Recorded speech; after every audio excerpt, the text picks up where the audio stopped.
Hi, this is Tim of the 1916 Company. Welcome and thanks for logging on. If you love this watch, email me, Team Mosso at the1916company.com for purchase pricing and availability questions concerning this watch. The watch in my hand is the source of no small amount of confusion among Patek Philippe collectors. Although often described as an aquanaut, and indeed it shares most of its reference with the 1997 5060A, this 5060SR was actually part of a family launched in 1996, 1 year before the Aquanauts, and was properly described at the time as a Nautilus. So although many of the external styling features scream Aquanaut, this was in fact a Nautilus, and with a dial very similar to that year's mid-size Nautilus 3800, you can sort of see the resemblance. So in rose gold, we'll call it a Nautilus or maybe a pre-Aquanaut. You could see it's a nice compact little watch. Not terribly large, at 36 millimeters in diameter. It's thin at 8.3 millimeters thick.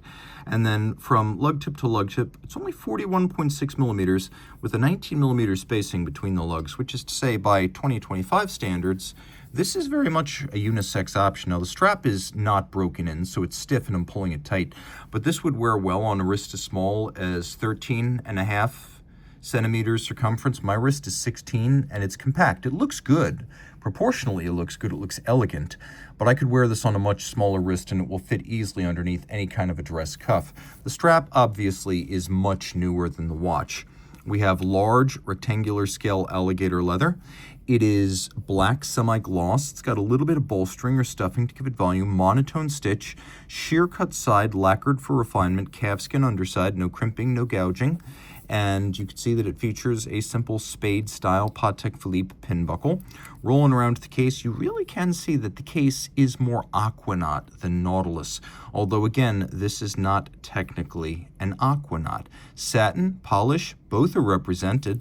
We have a rounded polygonal bezel, and again, depending on what angle and what part captures your gaze, you may feel Aquanaut or Nautilus, and all that at the same time. We have a screw-down crown, and the watch in its day would have been 60 meters water-resistant, so back in its day it would have been considered swimmable on the surface, provided it were on a water-resistant strap. Taking a look at the dial, we've got radially arrayed Roman numerals, including a watchmaker's 4 there, and you can see the dial doesn't feature any of the distinctive textures that we associate with the Nautilus, such as lateral striations, or the Aquanaut, such as the geosphere or Aquanaut cut. Instead, we have Roman numerals very similar to the dial of, again, the 1996 version of the long-running mid-size Nautilus 3800 that went to an unusual Roman numeral dial right around 1996. You can also see a little bit of the dial of the short-lived 1998 to 2006 3710 Nautilus Power Reserve. Leaf-style hands, also unusual for either of those watches, Nautilus or Aquanaut. You can see that we've got a date, which does have a quick set, although at this point in Patek history, we do not have hacking seconds. We'll do a quick loom shot, so you can get a sense of this watch.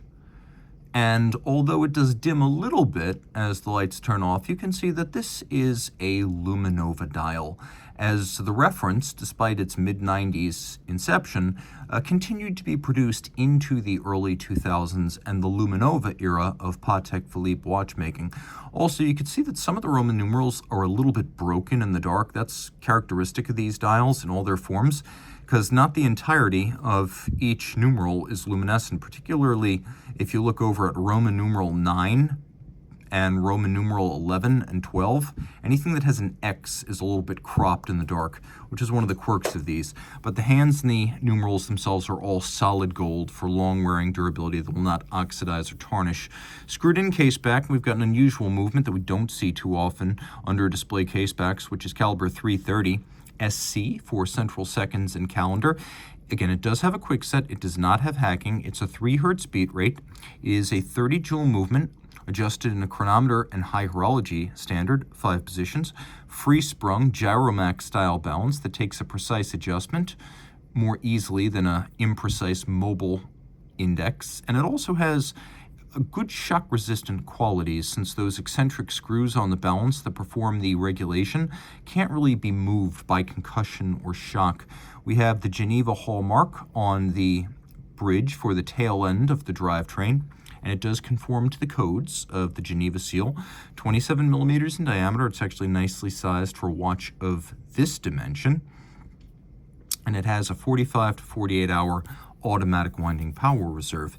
An unusual watch. It can be considered transitional between the era of the Nautilus and the era of the Aquanaut. Whether you call it an Aquanaut, a Nautilus, or a pre-Aquanaut, there's no denying the foundational role of the oddball precious metal 5060S and 5060SR and SJ in Patek Philippe history. With an off-white dial and a most unusual aesthetic, it will always be unique, it will always be distinctive, memorable, and important. So reach out to Team Mosso at the 1916company.com for purchase and pricing details.